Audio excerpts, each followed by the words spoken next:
Shield Antibacterial Soap. Believe ang mga eksperto sa Philippine Nurses Association. At si Mami. Tiwala ako sa Shield. Shield Antibacterial Soap. Napatunayang mabisa. Ang mga nurse, tiwala. ACS. Tanggaling-galing mo.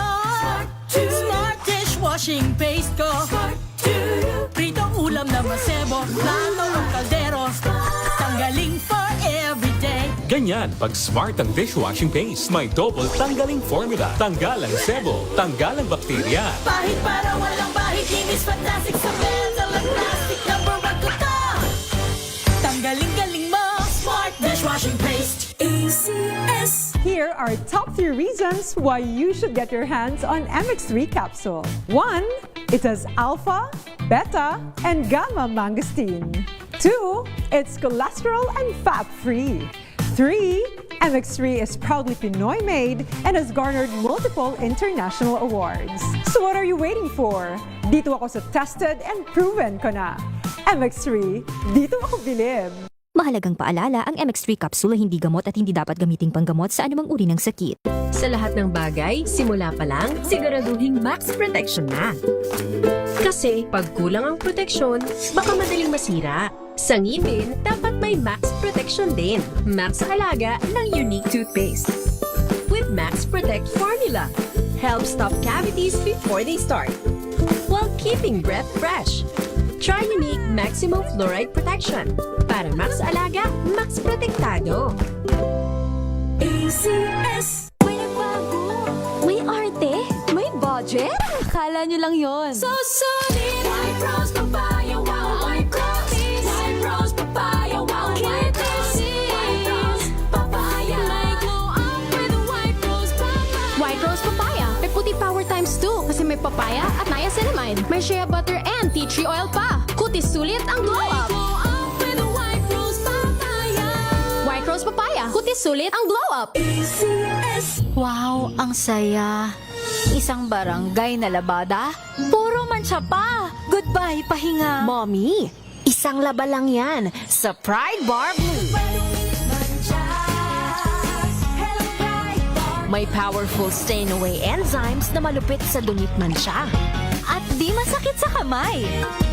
Isang laba lang yan. Hello, pahinga! Hello, Pride Bar Blue. ACS.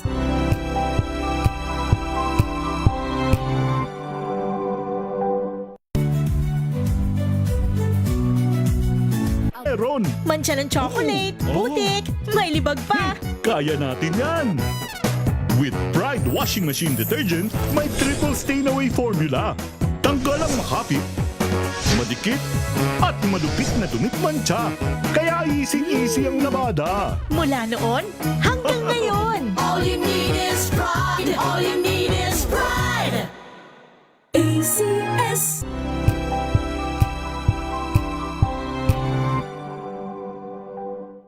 Maagang balitaan, maagang usapan sa mga issue at balita. Kasama si Kuya Angelo Palmones sa Magandang Umaga Pilipinas. Mula Lunes hanggang Biyernes.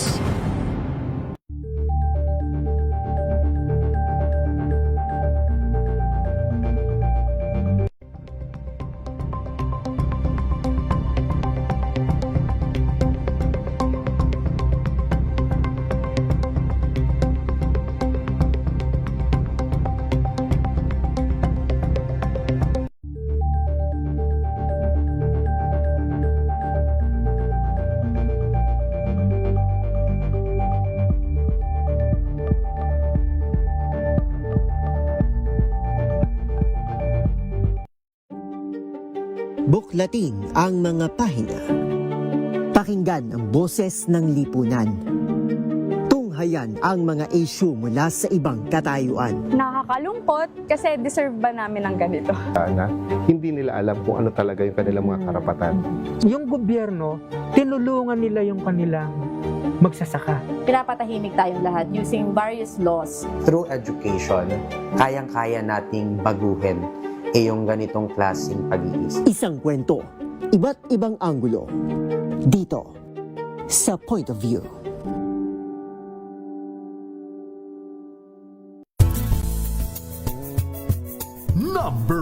na naman ang inyong DZRH sa latest survey ng Kantar Media na inilabas nitong January 2026. Hindi lang sa Metro Manila, kundi pati rin sa Mega Manila. Patunay na DZRH lang ang inyong tunay at totoong pinagkakatiwalaan. Taos-puso po kaming nagpapasalamat sa inyong patuloy na pagtitiwala dahil ang DZRH una sa Pilipinas, una sa Pilipino. Saan ka man sa mundo, tayo Pilipino. Tuloy-tuloy ang pagtulong, tuloy-tuloy ang pagseserbisyo, at tuloy-tuloy ang balitaan kasama si May Binauhan sa Operation Tulong mula Lunes hanggang Biyernes.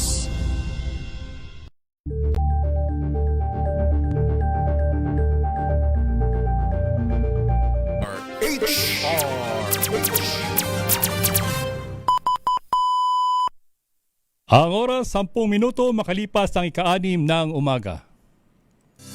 Sa panahong may nangangailangan ng boses, may handang makinig. Sa panahong may dapat ipaglaban, may tapang na manindigan. Advokasya.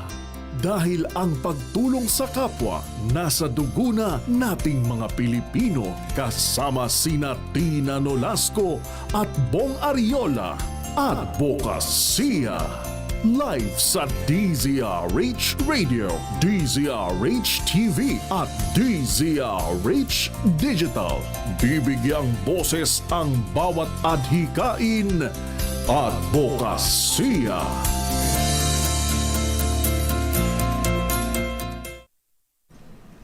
Magandang umaga, muli Sabado, April 11, at samahan niyo po kami sa programang Advokasya. Ako po si Bong Ariola, aking partner. Magandang umaga, ito po si Tina Nolasco. Magandang umaga, partner. Magandang umaga, partner. Long time no see ba? Yes, kasi wala galing tayo sa bakasyon. Nung last Holy Saturday. Week. Holy Week. Nag-break tayo. At nakapag-recharge ba?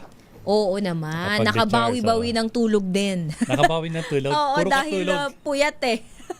Okay. Oo. At syempre, nakapag-recharge ng mind and soul, nakapag-refresh dahil nitong Holy Week ay naging abala nga.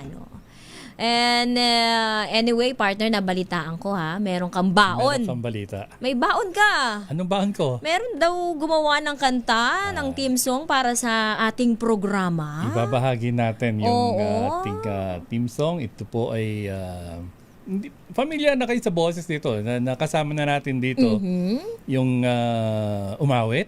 Oo. At yung gumawa naman, paminsan-minsan naririnig nyo at regular na nating taga-pakinig at taga-suporta. So, pakinggan muna natin, partner.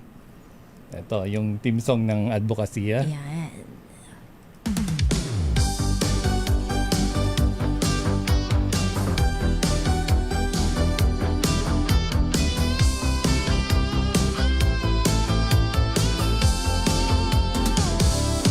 Ikwento mo sa mundo ang iyong gawa,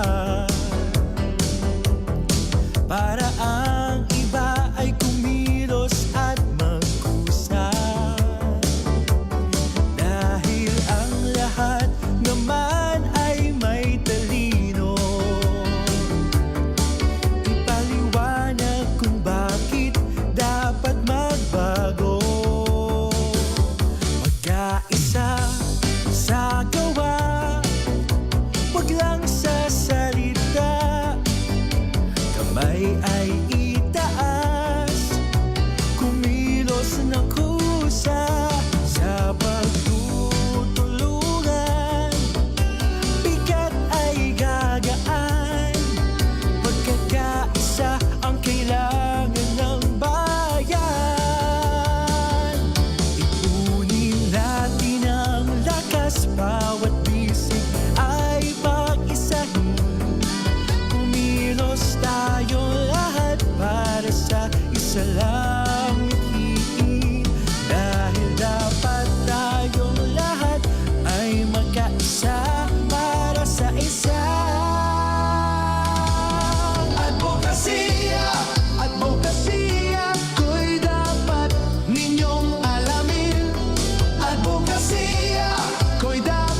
bawat bisig ay pag-isahin.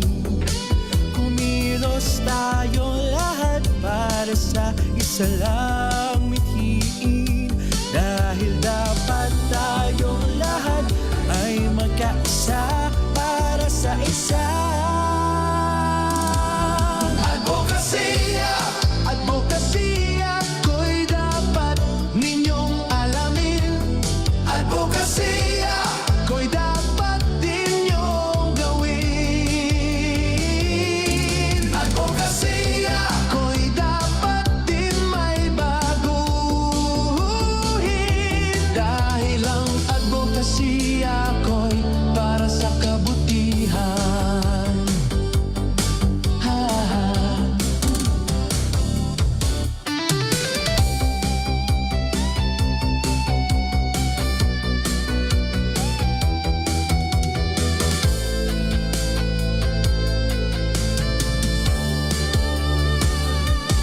Advokasya!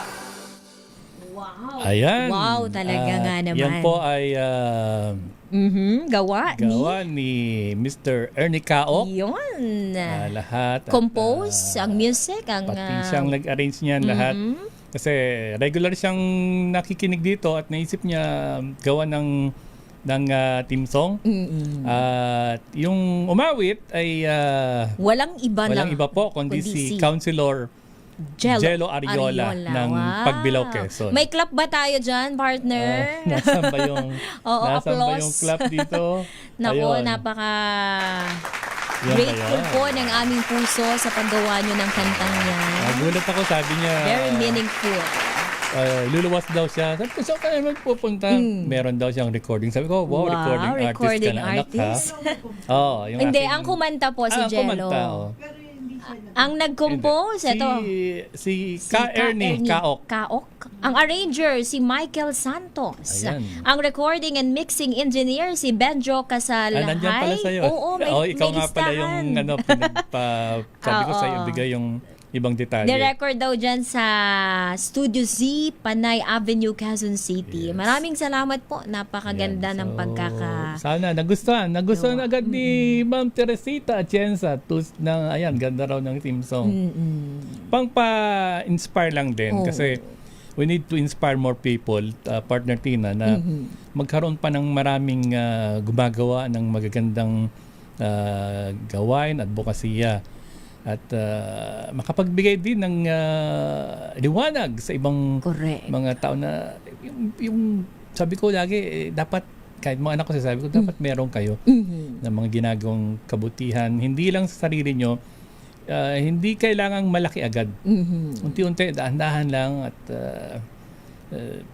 darating din dyan. At kahit kailangan kaunti. Consistency. Oo, basta consistent, no? Malaking ambag yan. Kailan ba? Tama, wala tayo nung April 4. Yung aking pangalawang anak, nag-birthday siya nung March 30. Nag-donate. Nag-donate na naman siya ng dugo sa Philippine Red Cross. So, naka-apat na siya. So, dalawa na yung anak ko na kapareho kong blood donor.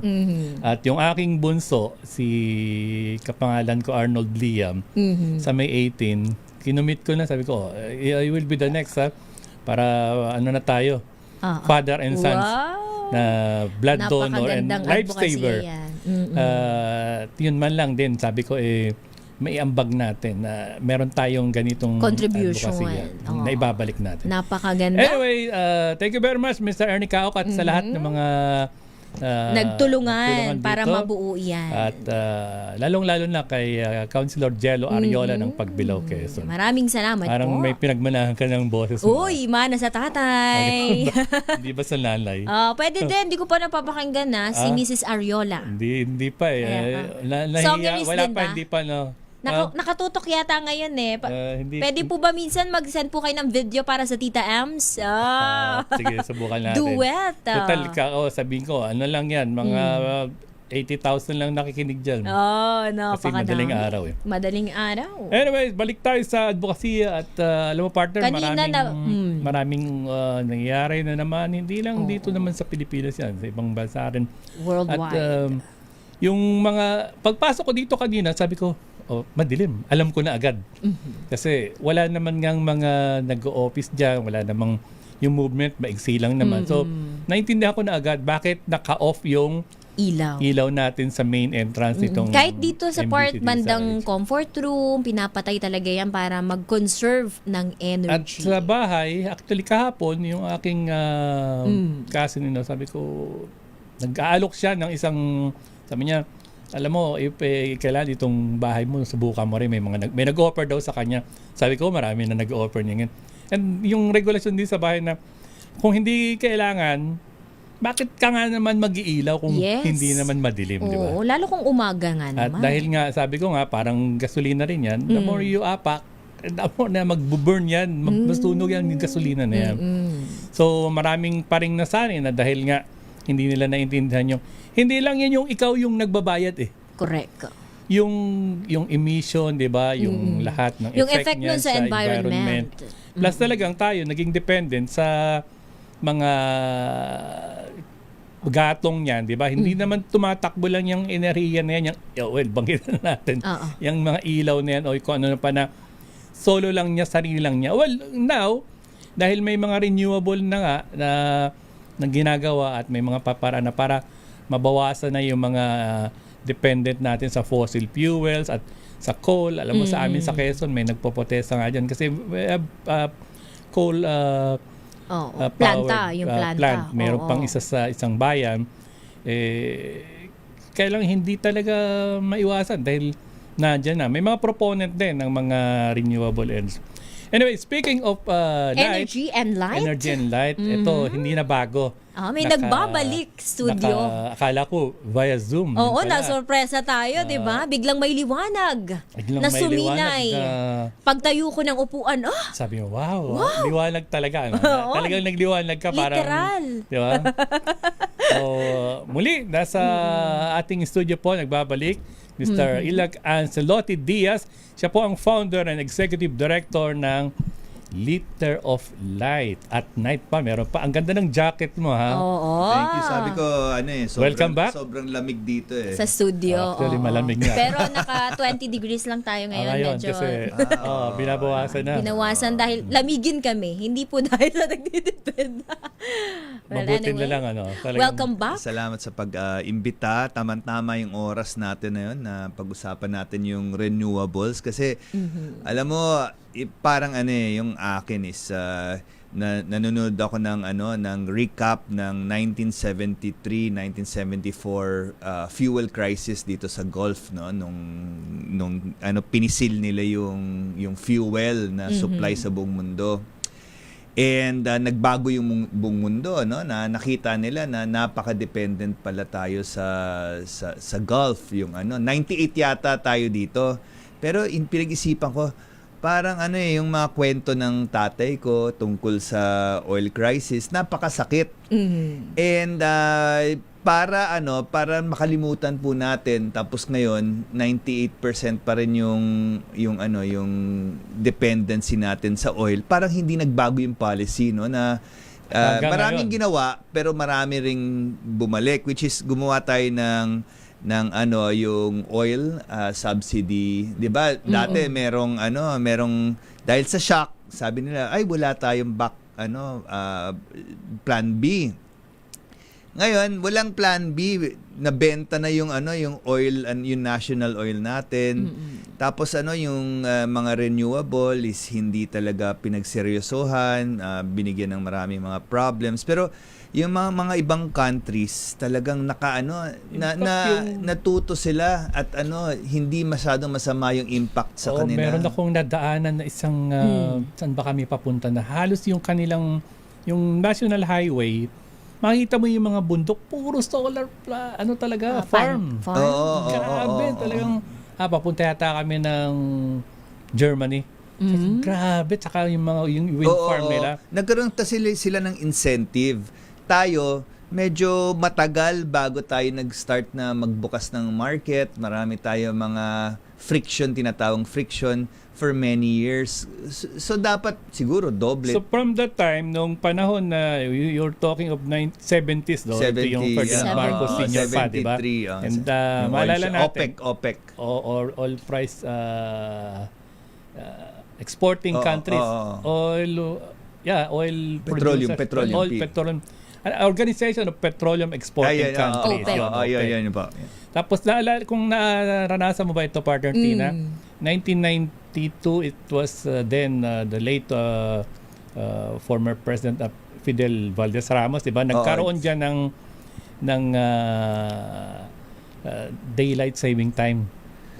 Parang Earth Yung Hour. panahon na yan, yung term niya yun, kasi pumapasok kami noon, nagtatrabaho ako niyan sa isang nag-produce din ng kuryente. Nag-explore kami. Yung alas 6 namin, dapat, alas 5 pa lang, nasa kalsada na kami. At actually, alas 4 pa lang kasi may travel time going to sa exploration site. Talagang yun yung first yata. Your experience that, di ba? Yeah, tapos yung yung dun kila Ramos nga, dun yung nagkaroon ng talaga yung transition na binenta yung national na privatize yung oil company, naging Petron, di ba? Nabenta sa San Miguel. Aramco, parang hindi pa yun. Yung parang ano yan Saudi Aramco. So, na yun, hindi na makontrol ng government any single lever. Dahil wala nang paraan na ibaba yung presyo. Unlike other countries, yung national may hawak sa government ang namamahala sa mga oil companies. So, mapupush nila kung yung ibang private ayaw, pag sa kanila mas mababa, syempre makontrol nila yung price. Pero yun nga is taxes, yung akin is bakit yung Vietnam tinanggal nila lahat ng mga excise tax, tinanggal nila lahat. Yun na napakabilis ng pagkagalaw nila dito under debate sa kawawa yung kawawa yung public. And since then hindi na amend yung mga batas tungkol sa pagpo-produce or like yung paggamit, di ba? Ang daming diyan na ipera. Mali ba yung pagkabasa ko? Epera lo. Dahil pera-pera na lang. Pera-pera lo. Pera lo. Meron pang yung isa? Yung oil deregulation law. Yan, isa pa yan, oil deregulation. Pero yung atin is parang hindi natututo yung 1973, 1974, yung hindi ko naalala yung pagkawala ng kuryente dito sa Manila ng ilang buwan yun yung nagkaroon tayo ng blackout yung nakakaranas tayo ng ganyan, di ba? Doon energy is so important.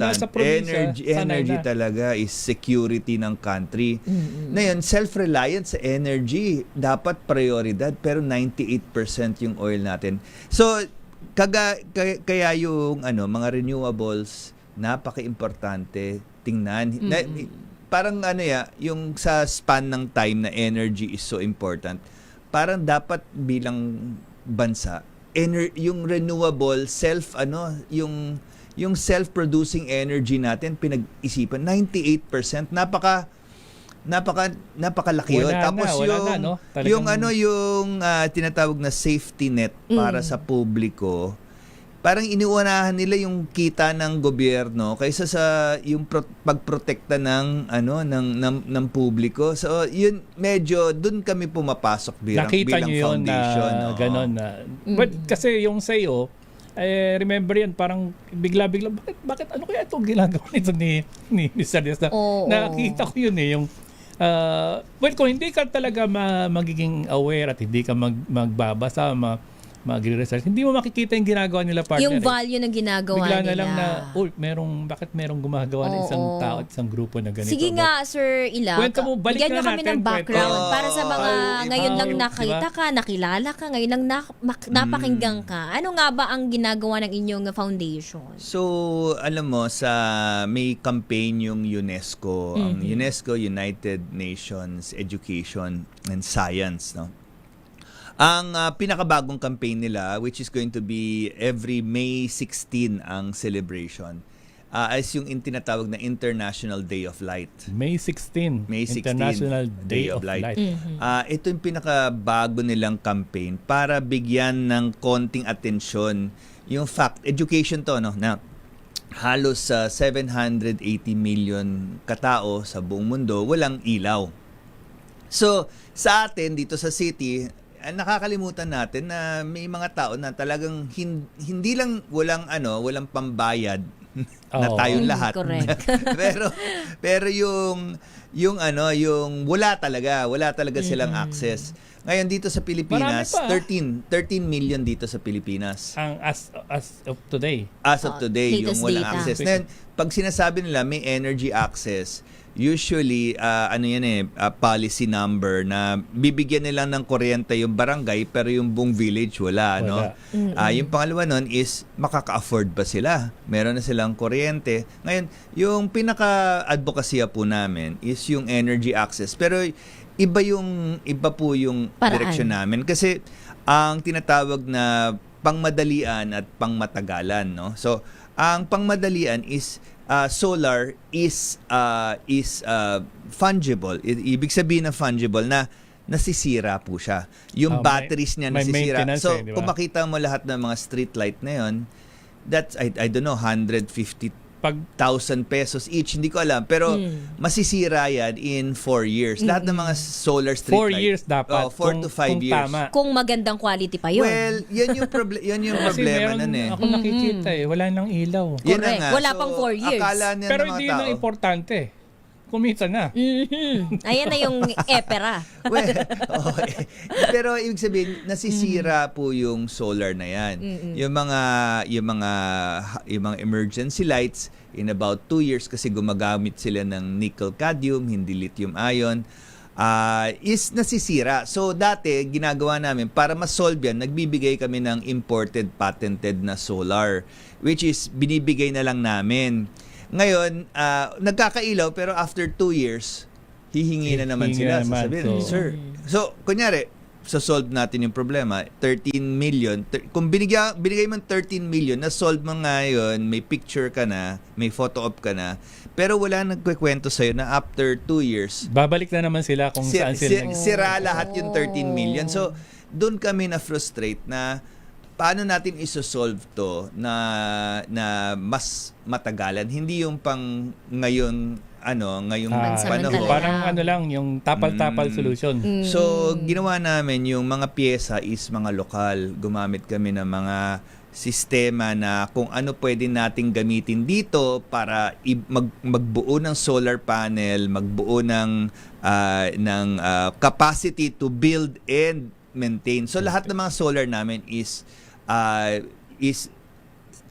fixable and replaceable parts. Dito at madaling mahanap ng mga parts. Available So, sa market. dapat yung tinitingnan namin is yung bawat, kung pumunta ka from north to south ng Philippines, basta lang mga malalaking city, imbis na reliant sila sa petrol, is reliant sila sa capacity to be able to access the parts. So gumamit kami ng mga radio parts, gumamit kami ng screwdriver. So kung nasira siya, yung mga tinatawag na microcircuits, pag binuksan mo itong mga solar is, makikita mo is nakasunog na siya yung mga components.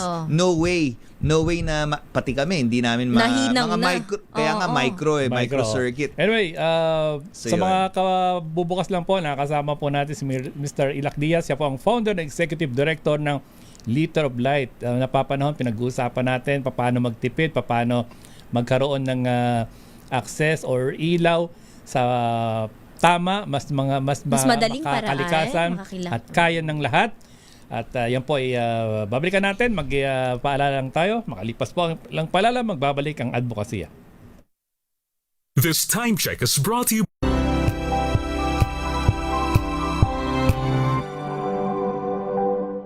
Maulan man, no worries na amoy kulog ang damit. Charm Fabcon, bangong kumakabloom, tanggal amoy kulog sa bango ng charm. Kaya gamit ko, Charm Fabcon with Bloom Fresh technology. Kills 99.9% of kulob-causing bacteria. May aroma burst pa of thousands of flowers and berries. Ang sampay sa loob, no amoy kulob. Bangong kumakabloom sa charm. Charm Fabcon. ACS.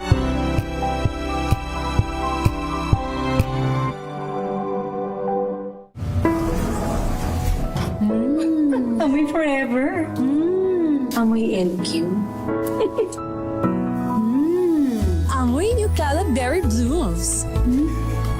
Amoy kalat, amoy good vibes.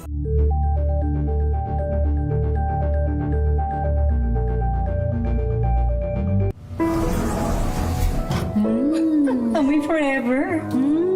Amoy LQ. Amoy new kalat berry blooms. Amoy kalat, amoy good vibes.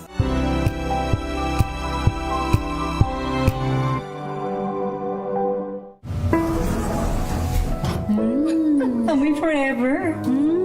Amoy LQ. Amoy new kalat berry blooms. Amoy kalat, amoy good vibes.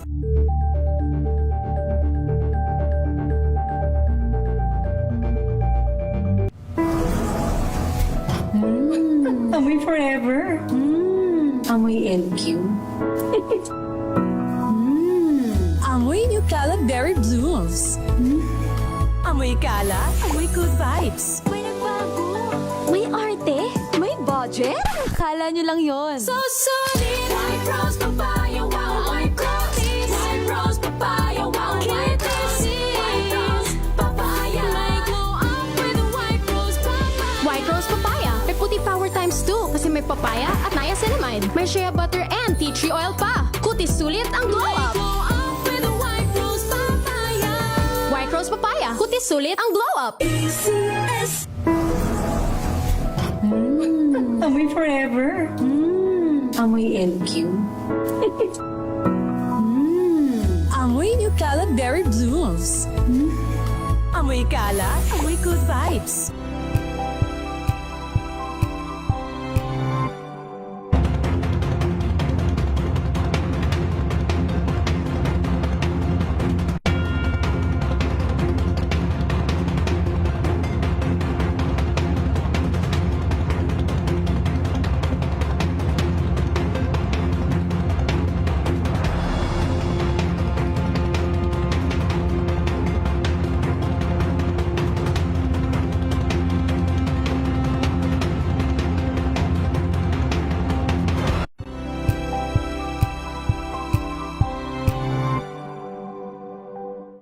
We've got you covered.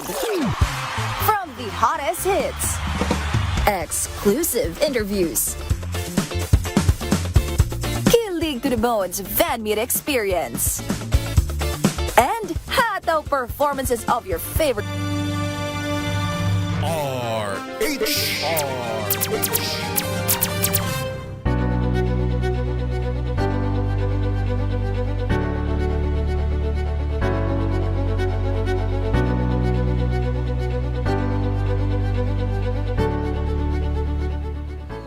Nagbabalik po ang advokasya. Muli, ito po si Bong Ariola, aking partner. Tina Nolasco. At kasama po natin live sa studio, Mr. Ilac Diaz. Pinag-uusapan natin yung about Liter of Light. At night. Balik natin yung kanina, kunikwento mo, yung mga microchip, screwdriver lang. At yun. yung So, mga parts. may dala pala ako dito. Ito, may Yan. sample. Ano, last time wala po akong sample. So, ito nagdala na. alam niyo panel yan, di ba? Yan yun. So, lahat ito, makikita mo, is bawat country or bawat area. Kunyari, sa India, sa Kenya, sa Colombia, naisipan na nila mag-produce ng sarili nilang panels. Pero many years ago, ngayon nagsa-start na tayo. Pero, ibig sabihin, yung para sa mga tao na walang masyadong access, meron kaming program na may laser kami, kasi 5 watts, yung mga, nakikita mo yung malalaking, para sa mga malalaking bahay. Kinakat po namin yan, tapos, nagiging tinatawag na solarettes o strip siya. Tapos, kagaya ng mga babae na walang trabaho, pinapa-weave namin yung mga solarettes together para magkaroon ng solar panel. Ibig sabihin, yung panel na to, galing nga sa ibang bayan, pero, dati, tapos kami ang nagle-laser para maging strip siya. Ngayon nagpo-produce na tayo ng So yung mga materials panels. niyan dahil locally made local na din yung materials. Merong a bit imported yung technology, pero yung mga materials natin meron tayong materials to make it or source. So yung dalawang yan, that size ay anong size yan? Ito 2 watts. Ito yung problema natin na yung tinatawag na microsolar. So para sa mga karamihan ng tao na nandun sa mga provinces is kailangan micro. Huwag natin isipin yung malalaking panel. Oo. Isipin mo na rin yung yung maliliit po kasi yung mga 2 watts lang yung foundation, 2 watts at 10 watts para sa street lights lang ang pinag-isipan namin. Kasi foundation ang kami. isang street lights it should be 10. Yung amin. Yung nare-repair. Yung is 10 watts lang yung panel. Hindi yung sobrang laki. Ang recommended para sa mga nasa probinsya or nasa bahay lang ay... Hindi, ganito po. Pagpunta mo sa probinsya, titingnan mo kung anong ginagamit nila. So, ang ginagamit nila is kerosene. Yung kerosene lamp. Ngayon, kung hindi ka nakaranas yata nun. Naabutan yan. Masyado kang bata ako. Pero pag natingnan mo is halos 35% ng income ng village or community is nagagastos sa kerosene. Ang laki. Ibig sabihin, pwede gamitin sa food, sa medical, sa school. Napakamahal ng kerosene ngayon, ha? 35. Pakabal, more than Yan na nga. 100 pa rin yan. Pero ibig sabihin, napakalaki ng kinakain sa buhay ng isang walang access sa electricity. Sobra. Tapos pangalawa is sinusunog nila yan. So syempre yung toxicity. Yes, yung inaamoy pollution, nila yan. yung Alam mo, pumupunta smoke. sa lungs yan. Usually mga bata at babae kasi sila yung nagluluto kasama ng ilaw. Sila yung talagang... Mapansin mo yung partner, yung usok niyan. Nangingitim yung ilong. Yan, di ba? Nung nakaluwag-luwag, meron lang yung branded na, di ba, Digasa, meron pang yung di bomba. Pero yung ginagawa nun is paano sila nagkakaroon ng supply. So 35% nga ng income nila, no? So nagbebenta sila ng vegetables, mga wholesale to hindi to yung ibig sabihin malaking disposable income dito sa city, pero napakalaki. Yung pangalawa is nakatali sa turismo. Kasi pag walang turista, walang dollar, wala silang pangbayad ng pera para makabili ng kerosene. So dahil sobrang mahal na nakatali sa turismo. So, yun nangyayari ngayon, wala nga mga turista, walang pambayad ng kerosene. Ngayon, ibig sabihin, yan walang ilaw. No? So, yun yung pinaka-problem namin. Kaya yung amin talaga, yung advocacy namin is dapat magkaroon on even micro, kasi napakarami na walang ilaw. Huwag nating isipin yung malalaking pang-public, pero yung pang-maliit. At least yung bahay magkaroon malalang ilaw, yes. diba? Bawat bahay may liwanag. Tapos, yung amin kasi is ginawa namin. Nakikita sa ipakita natin sa is gumagamit lang kami ng apat na piyesa. Tapos yung apat na piyesa, buksan ko na lang para mas madali. 4 na piyesa. Tapos yung battery is widely available. Ito po is micro circuit to na ginagawa, ng 4 pieces lang. 4 pieces makukuha mo, MOSFET, 2 resistor, diode. Ang dami niyan dyan sa Raon. Yun na nga. So yun na nga. Tapos yung umilaw na. LED namin, yung LED namin is motorcycle kasi karamihan ng light na nakita namin na pwede pang solar, yung 12 volts is sa motorsiklo. So 12 volt So ginagawa namin between yung microcircuit. So makita mo dito, So, nagcha-charge na siya. So ibig sabihin, 4 pieces, 30 minutes, meron ka ng 5 taon ng ilaw, more than 12 hours. Wow. So, ibig sabihin, in 30 minutes, masosolve mo ang yung tinatawag na large-scale problem. So, yung temporary na ibibigay mo lang. So, tingnan mo, ang ginawa po namin dito is linagyan namin ng recycled plastic. Gumagamit rin kami. So meron rin kaming ginawa sa Verde Island last week. 1,000 solar lights. 1,000 na ginawa dito locally. Ang ginawa namin paso. Yung paso. Yung pat mismo? Pat. Pat. Marami sa San Juan, Batangas. Yan nga yung problema is yung salita mo nga napakarami. Ang problem natin How is to how to teach. Why are we not teaching? Parang yung mga locals. Nangihingi lang ng isda, hindi mo turo ang mga isda. Parang Yun, ganun. yun, ang ganda nun. Advocacy talaga. So, ang point namin is, bakit hindi natin tinuro ang mga private, yung mga nangangailangan, kung paano isolve yung energy shock, no? Kasi alam na natin magkakaroon in the future laging ng energy darating shock. kasi yung dependent tayo sa Laging fossil, dumadaan sa government projects, large scale. Pero alam mo yung mga solar farms na yon, dahil may mga utang yan, hindi naman binibigay yan sa mahirap Pumupunta yan sa city kaagad Kahit ginagamit ang lupa ng kunyari. Palayo, tsaka babalik, mahal na. Kunyari, doon sa ETA, dito sa Pampanga, napakalaki, hindi na pupunta na yun sa ETA kahit sila yung may-ari ng lupa. Pupunta diretso yun sa city. Kasi nga, may mga utang yun. Pero yung amin is, bakit hindi mo bigyan ng abokasya or solusyon yung mga tinatawag na bottom of the pyramid. So ito 'yon. Pag nasira, punta ka sa city. Sa electrical shop, bili ka lang ng piyesa. So at yan, madaling ituro sa isang individual, di ba?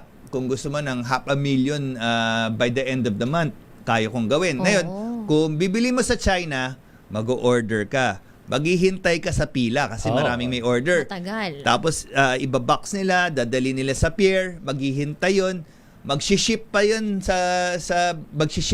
tapos pagdatito may custom. So, ibig sabihin, imbis na dadaan sa halos kalahati, dadaan sa transportation at bakit hindi nagmamahal tayo na pati yung cost niya, di ba? Oo, may tax pang mababayan. So, meron na tayo mga piyesa dito. Ngayon, gumagawa rin kami ng mga damit na may solar panel sa loob. So, ibig sabihin, yung technology po is yung renewable, yung mga tidal, nandito na lahat. Ang problem is, pag binigay mo 98% ng budget mo sa non-renewable, kagaya ng petroleum, is na-apekto ang future. Kasi hindi siya tinatawag na generative. Hindi siya nagpo-produce ng sarili niyang power. Kaya yung mga ganito is generative. Ibig sabihin, kahit micro is napoproduce nila yung sarili nilang power. Dapat, yung micro-generative, which is, kung maturo natin sa buong Pilipinas, kung paano magkaroon ng solar na kaya mong ayusin ng isang screwdriver. Ganito ganito yung policy namin. Parang magic wand. At sa bahay mo lang. Kung hindi mo maayos ang solar mo ng isang screwdriver, hindi yung pangmalakihan is at least hindi yung hindi mo kayang kahit ilaw lang. Hindi mo kayang i-maintain. Pagka nagkakaroon ng mga calamities, nawawalan ng power. Hindi ka naman pwede pumunta sa 7-Eleven kasi wala namang baterya, inubos na nila. Ng rechargeable, di ba? wala kung hindi mo rin na-charge kasi minsan ganun talaga, hindi mga naghahanda, di ba? So, napaka-interesting kasi nakikita na natin mismo dito sa harapan natin na yung isang sample. Pwede mo bang mahawakan, makita ito? Sir Ilac, itong recycled plastic. Recycled plastic. Etong loob. Yan ang plastic bottle. Nakita mo, taas mo ng konti. Nakita mo yan, plastic bottle. So, at ito ang switch. Ito makikita switch. natin. May switch siya. So, naka-off. Ito yung naka-on.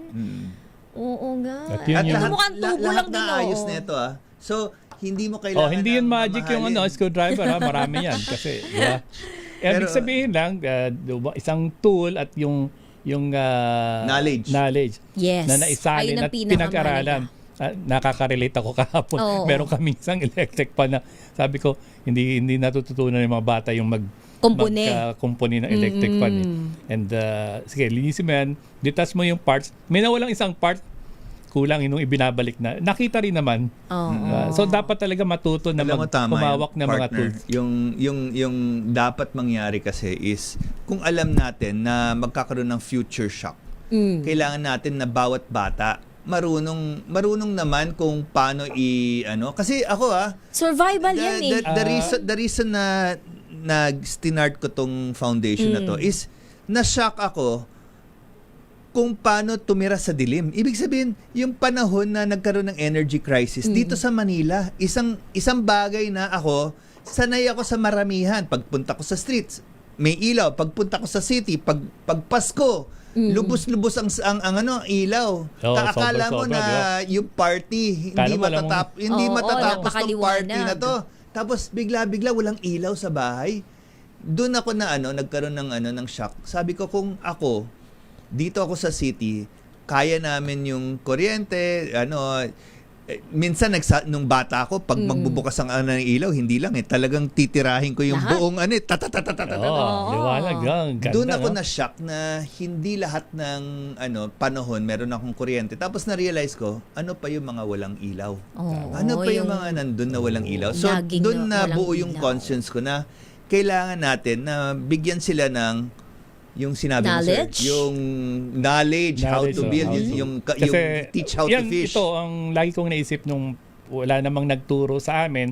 Sabi ko nga sa kapatid kong isa, dapat talaga yung mga kabataan ngayon, turuan gumamit ng mga simple tools, di ba? Yung mga basic. Turo mo yan.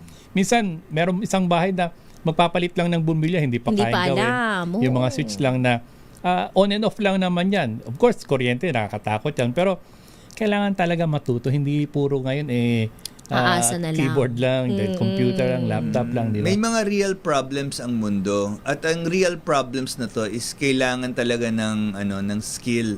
Ibig sabihin, alam mo sir, sa totoo lang is yung world natin is limited ang resources. Limited ang tubig, limited ang kuryente, ang daming limited. At nasasayang pa. Anyway, babalikan natin ang ating mga pinag-uusapan na nasa studio po natin, Mr. Irac Diaz, Founder and Executive Director ng Lit of Light. Makalipas po ang ilang paalala.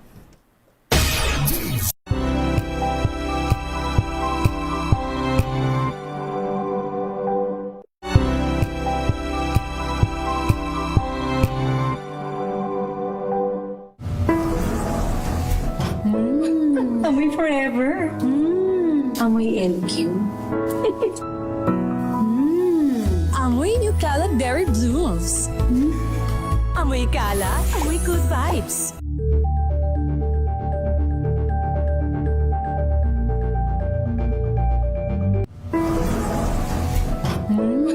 Amoy forever.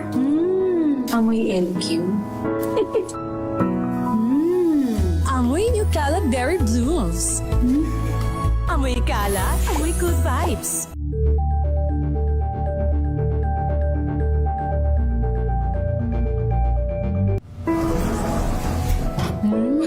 Amoy forever. Amoy LQ. Amoy New Cala Berry Blooms. Amoy Cala, amoy good vibes.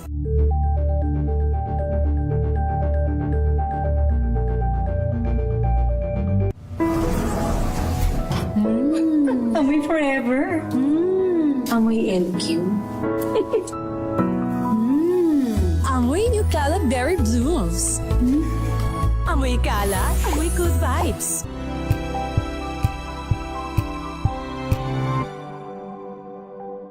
Curious ka ba sa maraming bagay? Kami na ang bahala dyan.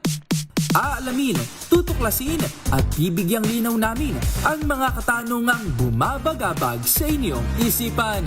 Sa programa kung saan ang bawat sagot ay galing lamang sa mga eksperto. Ang Expert's Opinion, tuwing linggo 3:00 ng hapon, dito lang sa DZRH TV.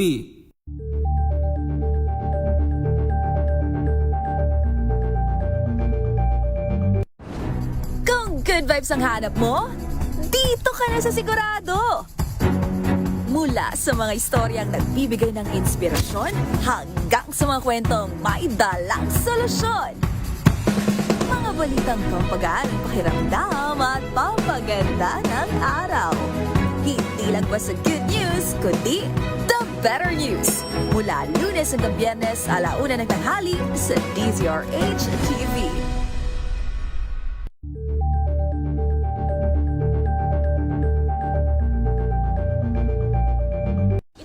Ng naitalang 17 individual na ang kanilang naaresto.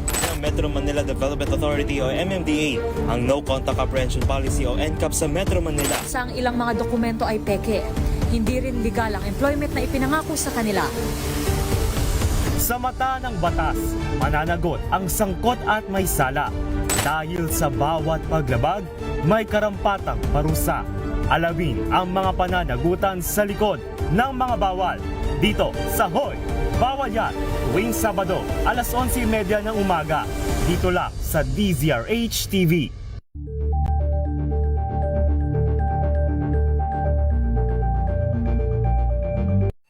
Mga balitang gigising sa inyong umaga. Mga balitang kailangan mong malaman. Mapapakinggan sa ACS Balita sa 2x2. Kasama sina Anthony Taberna at Jerry Baha. Lunes hanggang Biyernes.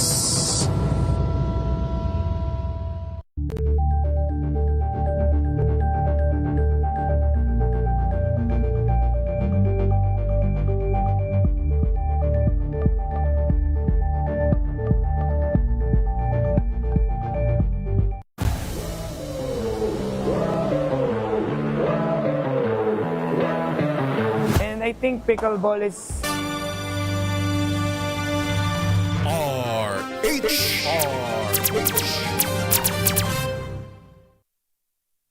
Balik tayo sa advokasya. Muli po nakasama nyo sa ating studio, Mr. Ilac Diaz. Pinag-uusapan natin yung solar. Ayan, may mga samples na ginawa na pwedeng masolve yung mga bahay na hanggang ngayon ay wala pa ring kuryente, umaasa madalas mawalan ng kuryente. Sa gaas at yung mga panahon na nagkakaroon ng power interruption, blackout.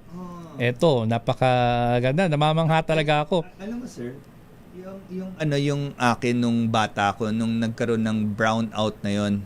Alam mo na realize ko, nag-stunt yung development ko. Yung ibig sabihin, hindi ako makabasa.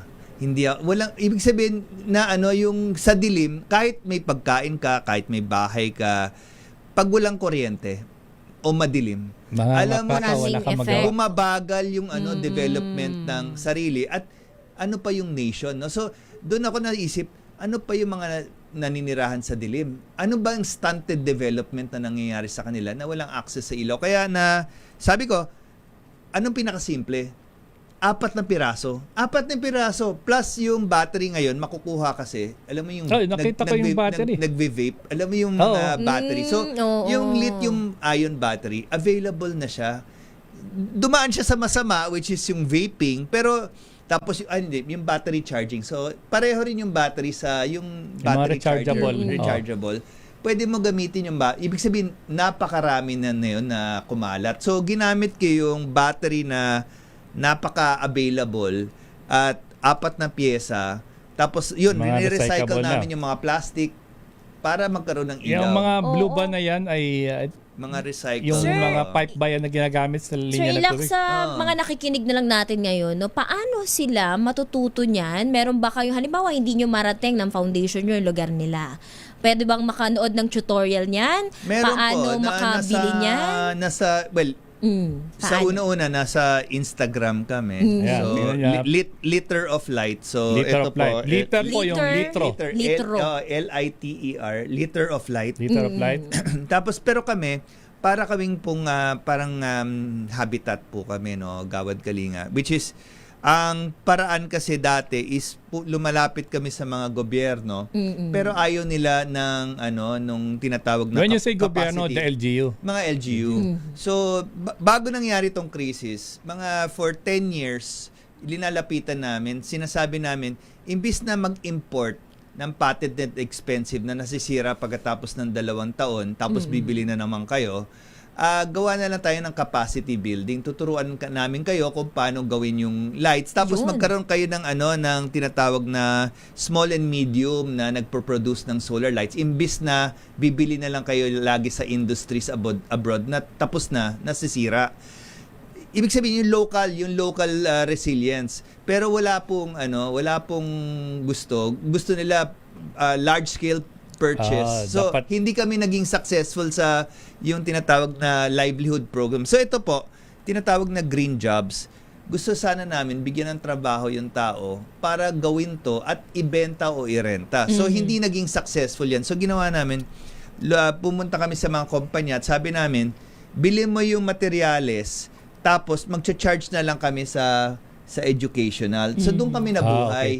So, anyway, sayang, marami pa sa tayong gustong, para natin sa paano, saan. Sa Liter of Light, pero nasa 32 countries na kami. More than 1 million ang sinaserve namin. Kasi ibig sabihin, talaga nagwo-work to. Pero sa Pilipinas, pag hindi sila nagka-capacity building, is hindi namin mapasukan kasi livelihood is the best. Selling short-term selling, tama. Livelihood na green technologies is long-term, kagaya ng sitwasyon na 'yon. So, sige, bigyan mo paano ulit na saan kayo pwede Sa makontak, Instagram even po, the sa LGUs. Siguro magandang umpisan sa barangay, di ba? Facebook page, Liter of Light. Liter of Light. Para sa iba pang mga Facebook. information. Ayan. Liter So, of Light. maraming salamat muli, Mr. Ilak Diaz, at napakagandang ambag yan. Good morning. Thank you. Maipalagana pa yung 13 million na sinasabi mo. Well, hindi naman agad-agad na mabawasan, magliwanag ang kanilang gabi. At least makaranas hindi bigyan na sila. Hindi ayuda. Hindi ayuda. Long term. Turuan. Tama. Turuan natin. Sinabi ko na, turuan maghanap ng pagkain. Hindi yung umasa na lang lagi sa Asa. bigay. Kasi ayuda is asa. Yung turuan is independent. Dependency yun. Dependent. So, dapat maging independent. Anyway, maraming salamat muli at sa kinulang tayo oras. Susunod po ang special on Saturday. Sinong makakasama? Ayan, sila. Sila pala. Ayan. Okay. So, at partner, maraming salamat muli. Hanggang Maraming susunod na Sabado. Yung mga comment. Mabigyan kayo ng liwanag dito sa advokasya. Salamat po. Maraming Regular natin, susunod na lang. Muli po, ito po si Bong Ariola, partner Tina Nolasco. Hanggang susunod pong Sabado, maraming salamat.